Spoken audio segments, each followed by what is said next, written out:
Karibu mpendwa msikilizaji na mfuatiliaji wa St. Gaspar Media katika kipindi cha tafakari ya Injili ya siku. Leo ni Jumatatu, juma la 5 la kipindi cha Pasaka, mwaka A wa Kanisa.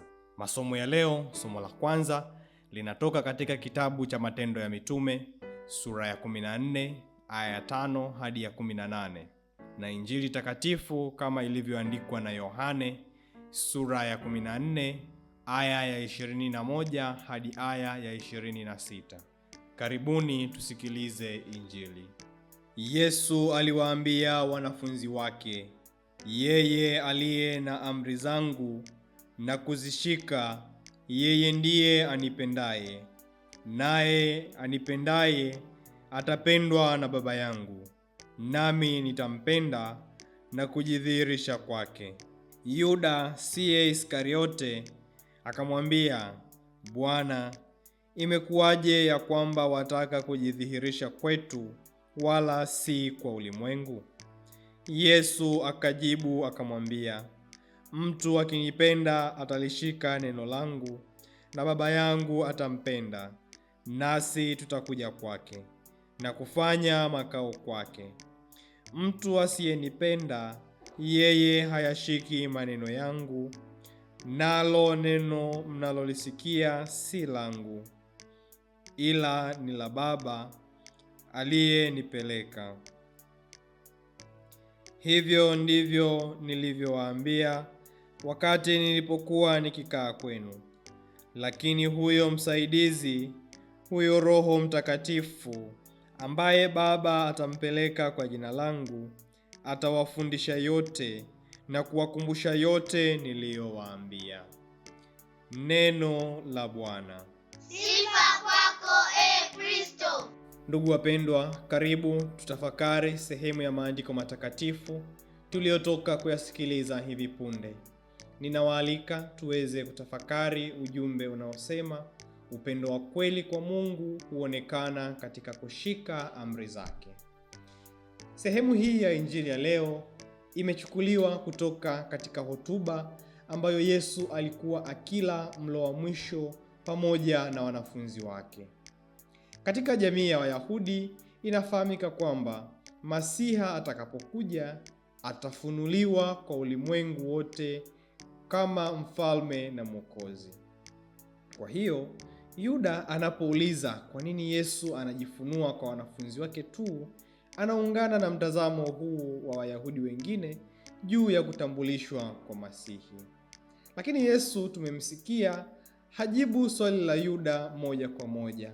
Badala yake, Yesu anaendelea na kazi yake ya kuwatayarisha wanafunzi wake kwa ajili ya kuondoka kwake, huku akiwahakikishia kwamba hatowaacha peke yao, bali atakuwa pamoja nao kwa njia ya Baba na Mungu Roho Mtakatifu.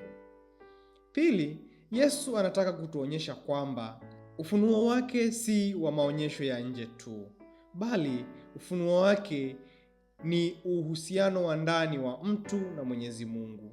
Ili basi mtu aweze kufunuliwa na kumtambua Kristo, sharti aweze kulishika neno la Mungu kwa matendo na maisha yake. Ndipo Mungu kupitia Mungu Roho Mtakatifu atayafungua macho ya ndani ya mtu huyo, naye ataweza kumtambua. Ndugu zangu, Bwana wetu Yesu Kristo anapotuambia yeye aliye na amri zangu na kuzishika ndiye anipendaye, nami nitampenda na kujidhihirisha kwake, hapa Yesu anatuonyesha kuwa kuna uhusiano wa ndani kati ya upendo, utiifu na ufunuo wa Mwenyezi Mungu. Kwa kumpenda Mwenyezi Mungu, tutawapenda wenzetu, tutaweza kuwaheshimu, tutaweza kulinda uhai na kutetea haki za wanyonge. Katika maisha yetu sisi kama Wakristo, mara nyingi tumezoea kusema tunampenda Mungu, lakini leo Yesu Kristo anatukumbusha kwamba upendo si maneno tu, bali ni matendo ya utiifu. Kama asemavyo Mtakatifu Agustino wa Hippo, penda kisha fanya utakalo, kwa maana upendo wa kweli hauwezi kwenda kinyume na mapenzi ya Mwenyezi Mungu. Hivyo, ili tuweze kumpenda Mwenyezi Mungu na kuweza kuishi katika amri zake, tunahitaji mambo matatu.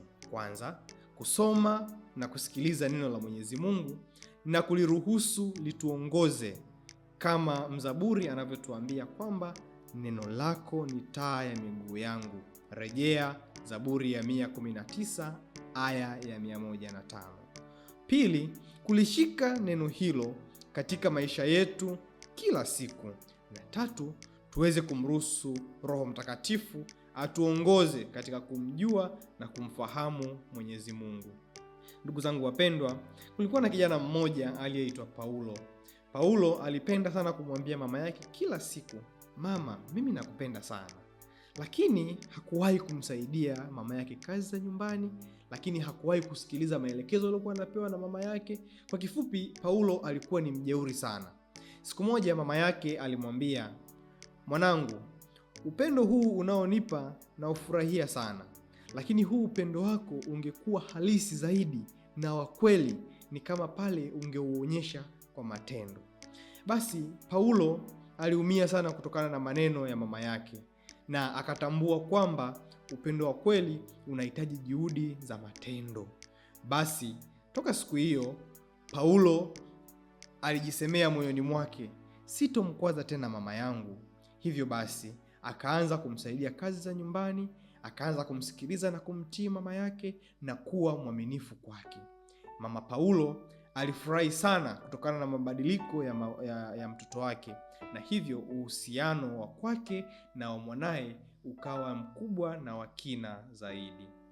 Hivi ndivyo pia, mpendwa msikilizaji, ilivyo kwa Mungu wetu. Hataki maneno matupu, bali anatutaka tuwe na moyo unaotenda kwa dhati.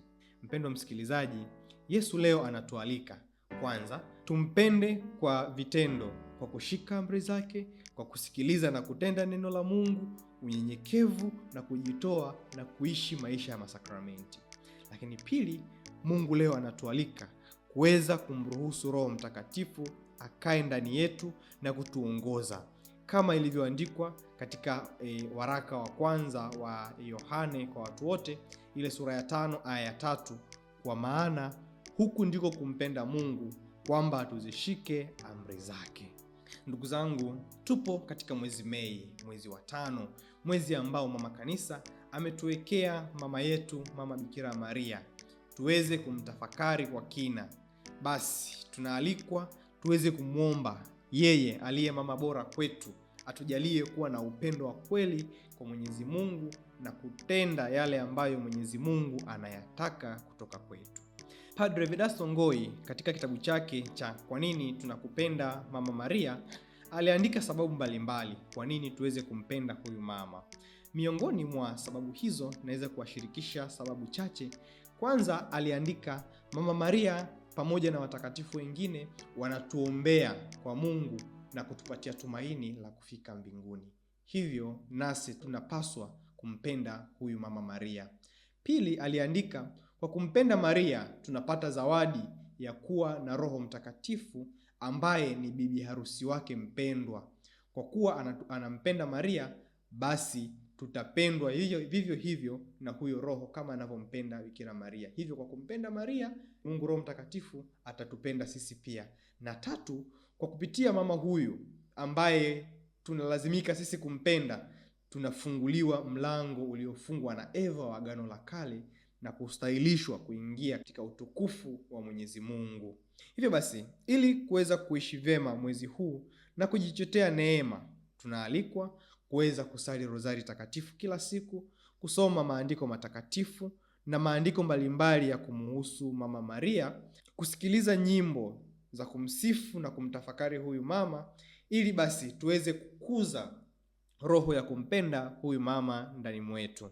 Ndugu mpendwa, tunapohitimisha tafakari yetu hii, tumuombe Mungu Roho Mtakatifu atujalie neema ya kupenda kutenda matendo mema, atusaidie kuzishika amri za Mungu kwa moyo wa furaha, na kwa maongozi yake Mungu Roho Mtakatifu atujalie tuweze kuujua na kuuishi ukweli wote.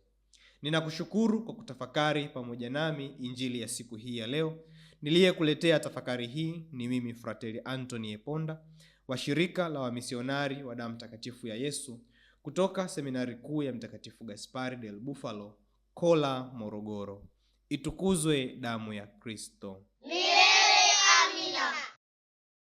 Mwanakondoo imara apeperusha bendera nyeupe na safi, yaashiria ushindi wa kimungu. Nasi tunajivunia imani twasakafia